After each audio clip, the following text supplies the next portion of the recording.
What is up, family? You are listening to Living Beyond the Dream podcast, a podcast where we have practical conversations that take the dreams you have for your organization and yourself and turn it into a reality. And today, the set got a whole lot cuter because I don't got homeboy Tyler sitting over there. I got my beautiful bride joining me today. Everybody welcome my wonderful wife, Amanda. Clap, clap, clap, clap, clap, clap. You hear the digital claps out there. Mm-hmm. And so I wanted to have a special episode. I think you're my very first guest. Yeah. I'm 30 plus into this thing, and you are the first one, 30 weeks into it. Do you not feel special? Yeah. All right. Well, we're going to talk a little bit about a topic that I think is sensitive, and we're kind of make it kind of a conversational piece. I call it sensitive because on the surface, it always seems like it's perfect, but we always know it's deeper than that. And we're talking about working well with your spouse. Spouses that do not just life together, but work together. It's a big difference there. And on paper, man, especially in that honeymoon phase, we're like, I want to work with you every day of my life. But let's just be real. When you're with each other, there's a lot of things that you have to work through. So I want to talk a little bit about that and kind of really discuss that because I know there's a lot of people out there that worked alongside their spouse or wanting to work alongside their spouse. A lot of spouses have similar dreams, and there's a lot of tension that's going there. So first off, what's it like to work with me? Well, no, I'm just kidding. It's actually really good. I think that for us it works because we both have the same passions and callings. We both wanted to be in full-time ministry. We both love leadership. And so it works for us. Not that sometimes it's not, difficult. I think everybody needs a little space from each other from time to time. But I think for us it works really good. And I think it's mostly because we're like-minded. Very much. We're very similar personalities, which can be good and bad. Sometimes we don't beat around the bush. Right. Which can be great because there's never this gray areas. Wonder what they're thinking. Sometimes that can be fun whenever we always know what each other's thinking. But we've had a lot of similar callings from day one in the fact that we were always called to ministry and leadership. There was a shift in the callings based on what that was going to look like. But we do a little bit differently in the fact that a lot of times I'll see pastors when they work together with their spouses, they basically say they're both lead pastors, and that's great, that's fine. But we do structure ours a little bit differently in the fact that you have a very distinct role. I have a very distinct role, and they're different, but they also work together. And the fact that I'm the lead pastor in the fact that I have a big overall vision thing that I focus on a lot. But you are the campus pastor at our location in Branson, which means you focus all the day-to-day operations. You work with the staff. You work with, the departments and where they're going and how they're moving and all that day-to-day that I'm not always privy to. And so what's great is you kind of are in the areas that I'm not, and I'm in the areas you're not, which means we complete each other. But there is also this idea that we're married, but then I am the lead pastor at times, but you're the founding pastor with me. How do you think we balance that tension of sometimes I am the boss hat, but yet I can't always wear the boss hat? Sometimes, I have to be the husband and we're just the husband and wife. And then there's the idea, hey, we are the founding pastor. So sometimes that vision is not just my vision by myself. So how do you think we handle that tension, or where do you think some of the struggles are with that tension? Yeah, well, I think in time we've just kind of learned how to compartmentalize where we're at and what we're doing. I really try to not disrespect you as a lead pastor.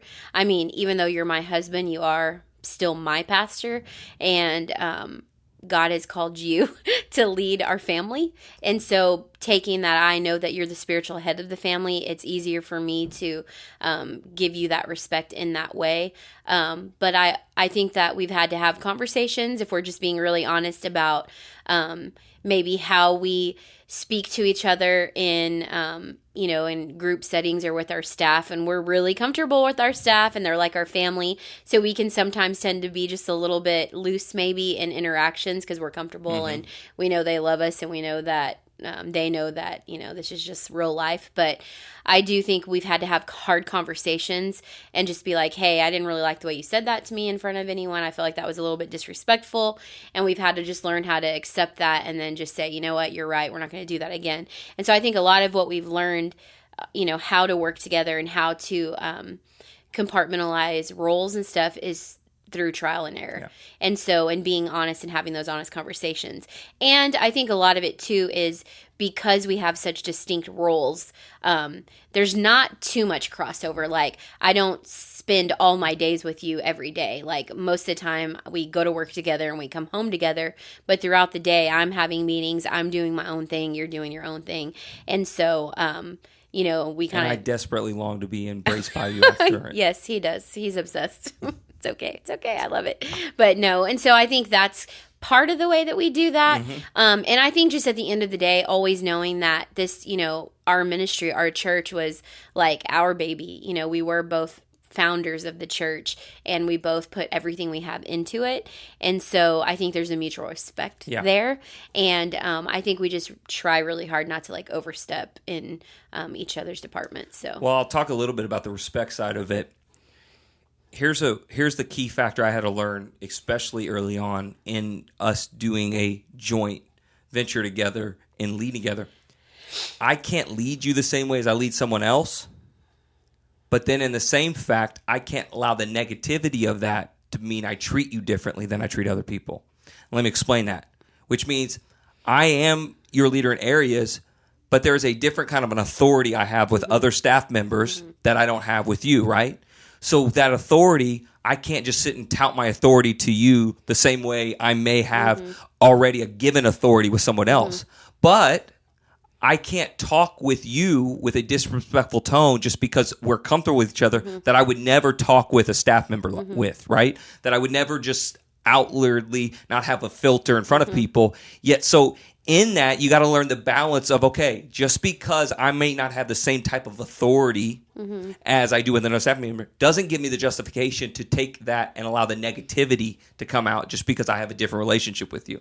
So it's learning that balancing act of understanding the authority and also understanding the way I have to communicate so that we can't be disrespectful towards each other was always a balancing act for us. Yeah. Well, and I feel the same way, like, in a sense, like, I can have conversations with you that other people can't, or that's why some of our staff members send me to go talk to you about something when they're terrified. They don't want to because they're like, no, you go. But it's the truth. It's because... I wouldn't say they're terrified. Yeah, but it's because I know you, and I know how to... I know you on a different level, because you're my husband. Yeah. So I can, soften it just a little bit before it gets, to someone else. It's like they're like children. They're afraid of their father a little bit sometimes. And so it's just that relationship we have. And so I know you better and on other levels than other people do. And so I think that's where that comfortableness comes, though, that where you do have to be really intentional to not let that comfort, override maybe the right thing. Yeah. I guess that's the best way to say that. Well, in any marriage, sometimes we can do the wrong thing and know it's even wrong, but basically have this mindset, well, you're my spouse and you're just going to forgive me anyways and get over it, right? And that's the way we lead each other sometimes. In a corporate setting, is sometimes we'll be like, you know what? I don't like your idea, so I'm just going to shoot it down in a very strong tone that we would never do to another staff member. Or, no, I don't agree with you, so I'm just going to clamp up really quick. And we would never do that with another staff member. And it's because we're like, that's my spouse. They'll forgive me. Just like we do in a normal spouse fighting, that's what can happen. So you have to learn sometimes the art of biting your tongue and the art of not being sensitive. Because it's so much harder to bite your tongue and not take things sensitive from your spouse that you would never take it from someone else, right? Because your spouse is somebody that has a different level to you. So it's always reflecting on that. And learning the art of that is really difficult at first, but man, it's going to save you a lot when you learn that in the long run, right? Moving on just a little bit. I remember early on when I was working full-time for the church and you weren't, a lot of the struggles with that. And I remember very specifically the specific conversations we had at the beginning. We both felt called to plant a church. Right. we both felt like it was God's call for us to pastor our church. But I remember very specifically early on when we were just trying to build a church. We were just 40, 50 people or 100 people. And those early days, I remember many times having a conversation with you, and you would say, I don't know what my place is at the church. I don't know what I'm supposed to do. And you would start naming off some staff members. They feel called to this area, and they feel called to this area. And I don't even know what my calling is or my area is. And I remember even early on, in my mind, I was insensitive towards that at times probably. And I remember even in my thoughts thinking, well, you're just supposed to be my wife and pastor the church with me, but yet not really giving you a clear defining role in it. And I feel like that caused a lot of hurt and a lot of damage. And I think it caused a lot of you feeling like, well, what am I going to do with my life, right? That you're living your dream, but what's my dream supposed to look like?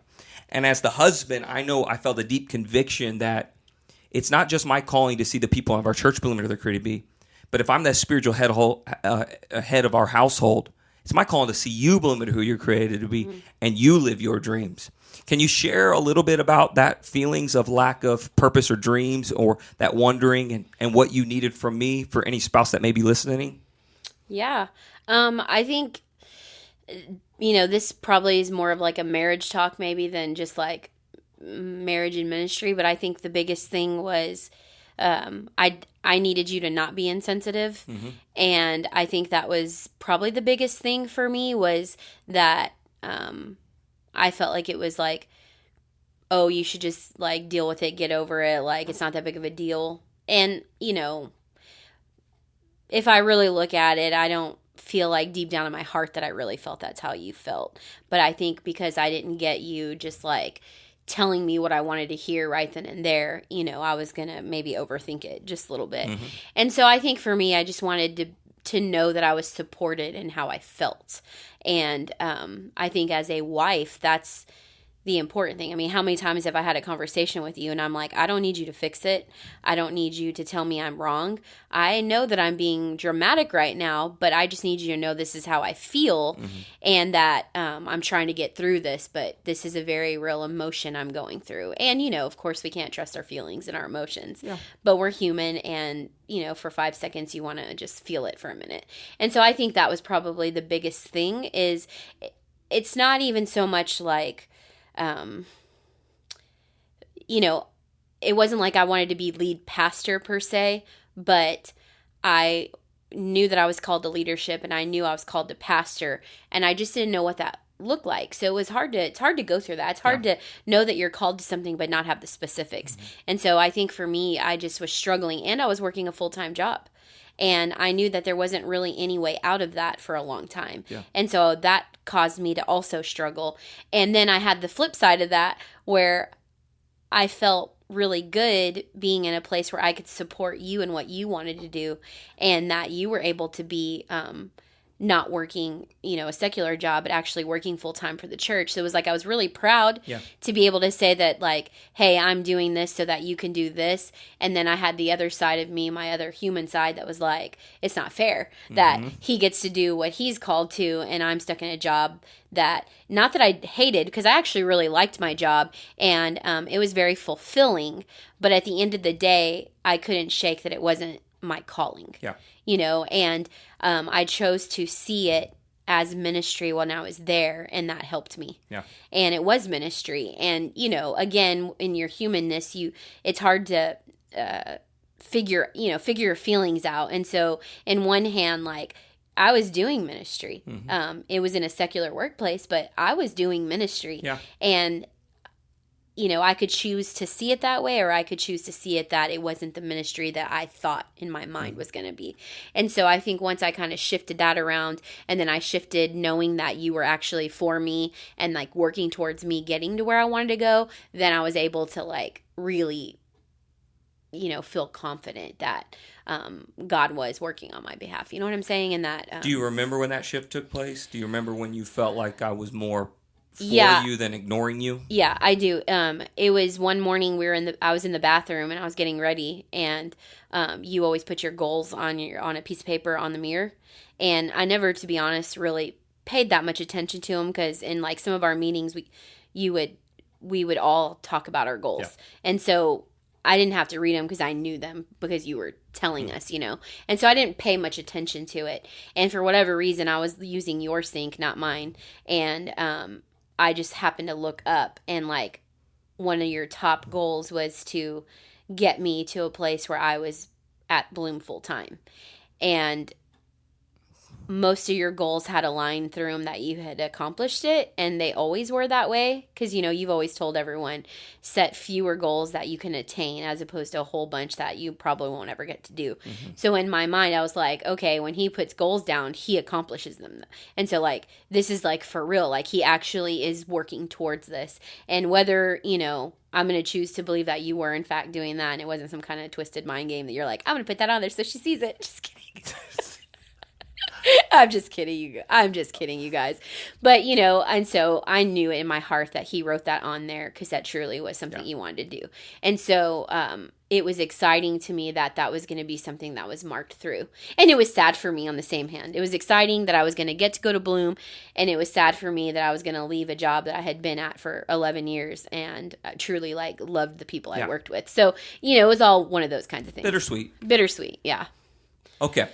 So circling back a little bit, I remember as the husband, I felt deep in my spirit that it was my job to lead and to support and not ignore.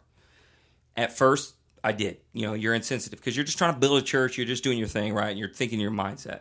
But with that, I felt like for us to coexist, you couldn't just be a body at the church. You had to have purpose at the church. So then my mindset started shifting like, okay, what is her callings and what are areas that I can start opening up so that you would have purpose to actually live your dreams and what you're supposed to. And that started shifting a lot of the way I started looking at myself and my roles. Because as any leader knows, when you start out, you're wearing multiple hats. But as you start growing the organization, you've got to learn to empower people with those hats. And I wasn't going to just throw any hat at you. I wasn't going to say, well, you're going to run the women's ministry, or, your job is just to help, working moms or whatever. I wasn't going to just throw something at that sometimes can be the cliche roles for a pastor's wife. I had to look at you as an individual, take you all away from being my wife, look at you as an individual, say, what is your giftings and callings and what are needs in our church? And then not tell you what you're going to do, but invite you into it. Does it make sense? As your husband, I can't just walk around like a dictator and tell you, but I have to learn to invite you into things and say, hey, what's your preference on this? What are you thinking? I'm kind of kicking this around in my mind. What are your thoughts on it? And kind of let you kind of tell me and be okay with you telling me no. Right? A lot of times we'll try to manipulate the conversation, be like, I'm thinking about this. And when they tell you no, whoa, you're not getting anything now, right? Because, we already just want you to say yes. But to be okay with you saying no, but try to think of you as a unique a person with unique abilities and unique leadership. And I think that shifted a lot of the way we work together. Because if you know anything about me, I don't micromanage. When I empower, that's your baby. And I feel like that helped us a lot because I think sometimes, even before you came on full time, we almost were trying to do the same thing. And it's like, you ever seen two people trying to fit through a doorway and they both get stuck, right? They just can't fit. It's almost like we kept trying to do the same things. And then what happens is we're rubbing into each other, getting stuck, and then we're getting mad because of the friction and slowing each other down. Instead of realizing you have a lane that we can run side by side, but you run in your lane and find your unique calling. And I feel like that was a big shift in my mentality with the way to handle it on our end, is trying to figure out a clear, defined path for you to go down. Do you feel like that was beneficial for you? Do you feel like that conversations helped you kind of have a little bit more clarity that not just was I supporting you to come full time, but I actually had a vision for you? Was that encouraging for you? Yeah, I mean, I think so. I kind of always just looked at it like we kind of, landed somewhere together, really just through conversations that we would have like at home and conversations that we would have about, what I would be doing in the church or what I was passionate about doing in the church. And let's be honest, I mean, I have filled a lot of roles in the church that maybe wouldn't be where I'd want to stay. But, I've always felt the responsibility of our church that, you feel a need where there's one and you do it to your best ability and with excellence, and then, raise someone up to take that spot. And so I've never, I don't feel like I've really complained about being anywhere, before where I am now. I just was always really excited just to do ministry, but it did help to know that we could have conversations to kind of lead me to where I am right now, because I feel like right now it's probably the most like fulfilled that I've been in ministry, I think, with just what I'm doing. Yeah. Like, I think that, I have a heart for leadership. I have a heart for just seeing people, helping people, be their best, I guess you could say. So I like that. I love, being a campus pastor. I don't know that that's where I'll always stay, but I love what I'm doing right now. I love keeping a pulse on the health of the church as a whole. I love working with the staff. I love all the things. And I think that it's where I feel like I fit right now.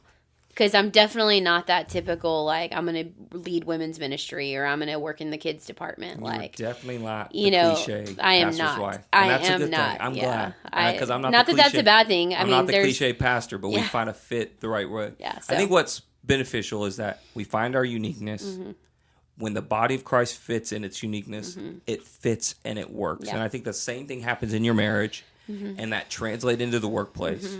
I think being open and honest and understanding that we have to have conversations that are going to be the same respect level we'd give other staff members. We got to give ourselves. Can't be offended like normal, and really understand the art of grace and not holding grudges. And I think when you get to that place, I think that you're always going to have moments when it's going to rise. It's never going to be perfect, right? Spouses fight. I hate to break it to you. There ain't no perfect. Honeymoon phase fades, and sometimes it fades really quickly. But grace in a marriage, understanding each one is unique and has purpose and has that respect, I think that creates a lot of clarity inside that and really creates health. Well, and we are very different, and I think sometimes it's a good thing, and like you said, sometimes it can be a bad thing. But where we're very similar, we also lead very differently in some ways. And so sometimes that can cause tension too, because I think maybe just because I'm a girl and I'm a little more maternal. Maybe I think that's the best way to say it, whereas you're not. And so I think sometimes we don't always see eye to eye, and so we've had to learn how to work through that as well.